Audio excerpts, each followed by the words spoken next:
Praise the Lord. സ്നേഹമുള്ള സഹോദരങ്ങളെ, പ്രഭാതവന്ദനം. ഇന്നും ഈശോ പറഞ്ഞു തരുന്നത് നിനക്കിനി മരണം ഉണ്ടായില്ലെന്ന.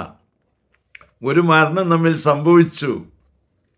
ആ മരണത്തിൽ നിന്ന് നമ്മൾ രക്ഷപ്പെട്ടത് യേശുക്രിസ്തുവിൻ്റെ കുരിശുമരണത്തിലാണ്. അങ്ങനെ അവനോട് നാം ഐക്യപ്പെടുകയായിരുന്നു മാമുദീസായിലൂടെ സംഭവിച്ചത്. ഇനി നീ നിൽക്കേണ്ടത് വചനത്തിൽ നിലനിന്നാൽ മതി. വചനം നിന്നിൽ പ്രവേശിച്ചു കഴിഞ്ഞാൽ പിന്നെ നിനക്ക് മരണം ഉണ്ടാവില്ല. കാരണം നിന്നെ തകർക്കാൻ വരുന്ന ശക്തിയെ അതിജീവിക്കാനുള്ള ശക്തി പരിശുദ്ധാത്മാവിനുണ്ട്.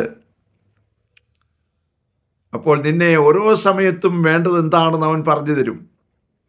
ക്ഷമിക്കേണ്ട സമയത്ത് ക്ഷമിക്കാൻ, മാപ്പ് ചോദിക്കേണ്ട സമയത്ത് മാപ്പ് ചോദിക്കാൻ ഒക്കെ നിന്നെ അവൻ പഠിപ്പിക്കും. അങ്ങനെ നിനക്ക് മരണം അനുഭവിക്കേണ്ടി വരില്ല. വീണ്ടും ഒരു മരണവും കൂടി സംഭവിക്കാതിരിക്കാൻ ആവശ്യമായ കൃപയ്ക്ക് വേണ്ടി പ്രാർത്ഥിക്കാം. നിരന്തരം വചനം കേട്ടുകൊണ്ടും വചനം വായിച്ചുകൊണ്ടും ശക്തിപ്പെടാം. അതിനുള്ള കൃപാവരം ലഭിക്കട്ടെ. പരിശുദ്ധ അമ്മേ സഹായിക്കണേ. വിശുദ്ധ യോസേപ്പ് പിതാവേ ഞങ്ങൾക്ക് വേണ്ടി പ്രാർത്ഥിക്കണേ. പരിശുദ്ധാത്മാവേ എഴുന്നള്ളി വരണേ. പരിശുദ്ധ പരമ ദിവ്യകാരുണ്യത്തിന് എന്നേരവും ആരാധനയും സ്തുതിയും പുകഴ്ചയും ഉണ്ടായിരിക്കട്ടെ. ആമേൻ.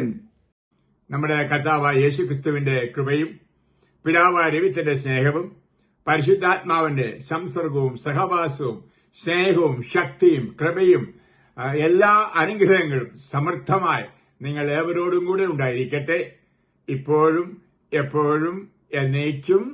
ആമേൻ.